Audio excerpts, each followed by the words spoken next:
Estamos de vuelta en Un Show con Tuti. Gracias por su sintonía. Hoy hemos dedicado este programa a hablar del incesto. Y hay mucho más que hablar y mucho que sanar sobre todas las cosas y mucho que prevenir también. Me da mucho gusto recibir a la licenciada Norma Cruz. Ella es de Fundación Sobrevivientes. Gracias por estar con nosotros nuevamente, Norma.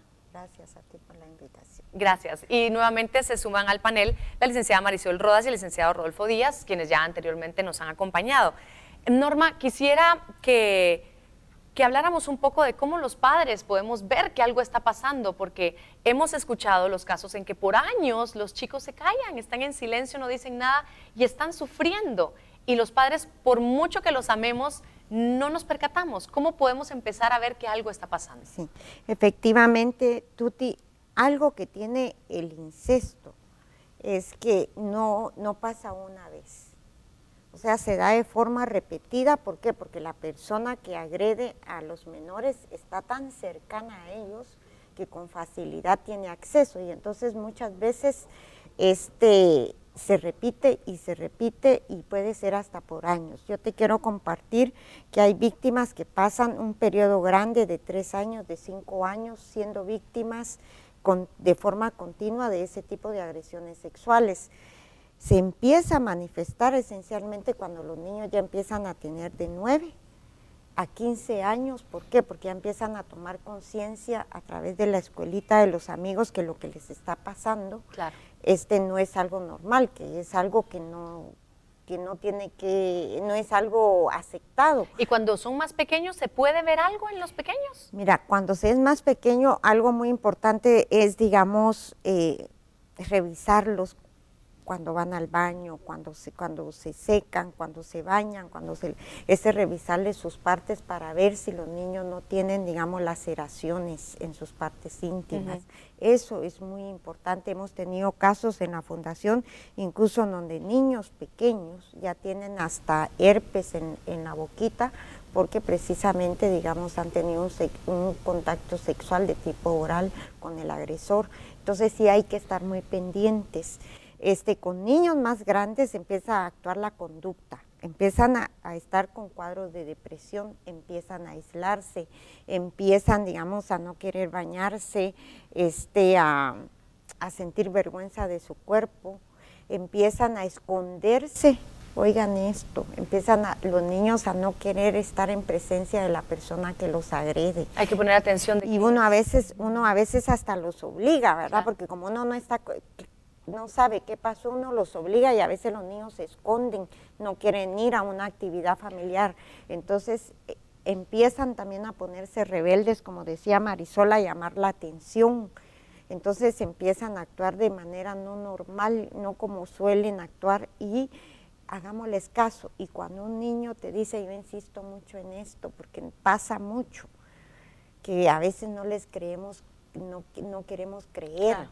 Cuesta aceptar que un familiar, que un ser querido de uno le puede hacer a un niño un tocamiento, una penetración, pero pasa. Claro. No lo pasemos por alto, actuemos de manera pero inmediata. Eso es un acto de gran valentía de parte de los niños, y lo dicen. No tenemos mucho tiempo y sé que nos quedan algunos puntos importantes, licenciado, que es importante tocar también. Sí, yo quisiera comentarle a la población que es importante el acercamiento con nuestros hijos. Pues nosotros lo conocemos y sabemos que en un momento cuando ellos se portan distinto, hay algo ahí, claro. Hay que escarbarlo.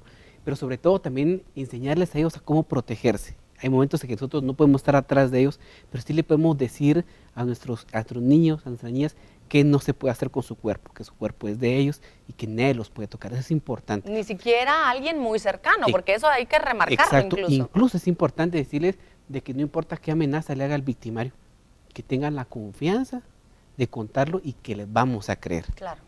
Eso es una forma de protegerlos a ellos. A nivel legal, licenciado, tengo entendido que no importa si yo fui abusada de pequeña, yo hoy puedo denunciar a mi victimario, ¿es cierto? Puede denunciarlo. Puede ser que en algún momento el propio victimario le diga, no te van a hacer caso porque eso pasó 5 o 6 años. Eso es mentira. Se puede denunciar hoy, se puede hacer la investigación. No importa que las lesiones ya no aparezcan. Sí, pero hay otras formas científicas en que se puede determinar el tema del abuso. Es importante. Aunque haya pasado 20 años, 30 años, no importa. Con la nueva reforma que sufrió la ley, señala de que la prescripción es el doble de la pena que se espera imponer. La violación tiene pena de 12 años, estamos hablando que 24 años después prescribe. Pero lo más importante es que si la víctima es el menor de edad, esos 24 años empiezan a correr desde que él cumple la mayoría de edad. A partir de sus 18 años. Si estamos hablando que hoy el niño tiene 5 años y él decide denunciar cuando tenga 18, estamos hablando de que mínimo 40 años y el delito no tiene que hacer caso omiso al Ministerio Público, sino que tiene que investigar. Y recordemos que si nosotros denunciamos, estamos también previniendo que otros casos se vayan a dar, porque los casos que hoy tuvimos aquí no solamente fueron estos casos, sino se repitió con otras personas fuera de quienes hoy vimos o conocimos sus historias. ¿Algo extra que tú quisieras agregar y aportar, por favor, Marisol? Bueno, como un compromiso, ahorita yo estaba con la hija de Ruth que nos cuenta, ¿verdad? Y la niña me dice, yo quiero que mi tío reconozca lo que me hizo y que se dé cuenta del daño que me hizo. Para mí es una responsabilidad decirlo, porque se une a lo que el licenciado decía, de que podemos denunciar y es la medida, y si esto es reparador para una persona en su adultez, tiene que hacerlo, porque las consecuencias son a largo plazo. Estamos hablando de un estrés postraumático, que las personas, puede ser que esto pasó cuando tenía 5 años, 12 años, llegan a su adultez con el mismo recuerdo, tratando de olvidarlo, pero esto no se olvida, esto es algo muy fuerte que pasa en la vida que no se olvida. Y la denuncia lo que hace es parar al agresor, que esto ya no siga con otras personas. Pues también a las personas que busquen ayuda psicológica, no importa que esto haya pasado hace 20 años, igual estas personas pueden buscar el apoyo psicológico, les haría mucho bien. ¿Qué se les dice a los chicos como cuando están en proceso, en un proceso judicial, por ejemplo, o cuando acaban de ser valientes, porque no hay otra palabra para decirlo, son valientes y están diciendo las cosas de frente? ¿Qué se les dice, Norma? Mira, uno, como yo les decía hoy a todas las personas que nos acompañaron y que dieron su testimonio, que me merecen todo el respeto, porque este país está cambiando gracias a todos esos niños que han roto el silencio, que tienen la valentía de decirle a un adulto, me está pasando esto, y van ante un juez y lo repiten y exigen justicia. Yo les diría que debemos, de veras, generemos una cultura de romper el silencio, de escucharlos y que esas criaturas miren que se les hace justicia, que los adultos, que las leyes del país castigan a sus agresores. Y yo quiero por último decir esto, porque lo tengo que decir, es que tienen que tomar conciencia de que el abuso, el tocamiento a un cuerpo de un menor, de un adolescente, la penetración a través de la violencia es un delito, señores, y eso hoy se castiga y hay penas fuertes y se van a la cárcel. Entonces, por favor, eduquemos a nuestros hijos, orientemos a nuestros parientes, porque qué triste es pasar el resto de la vida en una prisión, como va a pasar con el tío abuelo de Alejandra, que si Dios quiere que se nos haga justicia de la buena, son 50 años por el asesinato más la violación, o sea, ese señor va a morir en prisión respondiendo por el hecho tan cruel que cometió en de ella y otras más. Y de otras más. Y esto también nos ejemplifica que el que calla, que el que no denuncia, lastimosamente se vuelve cómplice y colabora para que se haga un daño mayor. Y me parece importante decirlo, tanto los tocamientos como el abuso sexual con penetración, ambos son delitos, no es como, como no hubo penetración, como no hubo violación, entonces no, es un delito, hay que denunciarlo.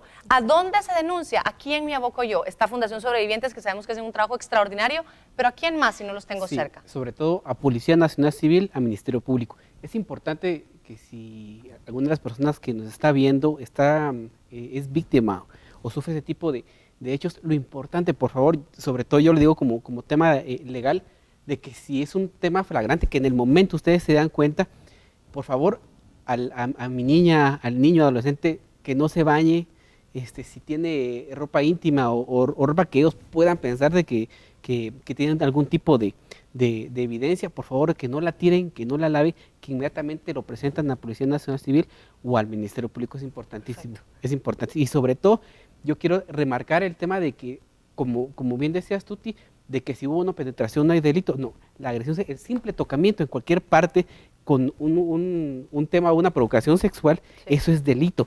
Y cualquier delito de abuso sexual, sea violación o sea agresión sexual, inevitablemente la pena es prisión. Por esto no se puede pagar fuera de la cárcel, es prisión, que eso hay que tomarlo muy en cuenta. Muchísimas gracias a todos por estar hoy con nosotros, gracias a quienes nos acompañaron también, las familias, los expertos, gracias a usted por prestarnos su atención y recuerde que todos los días de lunes a viernes, 7:30 de la noche por Guatevisión, un show con Tuti, los estamos esperando. Hasta la próxima. Que une a dos mujeres, empezaré por la primera, Stephanie Pérez, ojos azules, pelo corto, pintado de rubio, ha salido con 100 hombres y ninguno ha sido novio, porque ella vive de una antigua profesión donde el dinero compra el cuerpo pero nunca el corazón. Ella no cree en el amor, no quiere enamorarse porque tiene miedo de volver a decepcionarse, pues el primer hombre que le dijo que la amaba era un superhéroe que de niña ella admiraba, el mismo cobarde que de ella abusaba, haciéndole daño cuando mamá no estaba.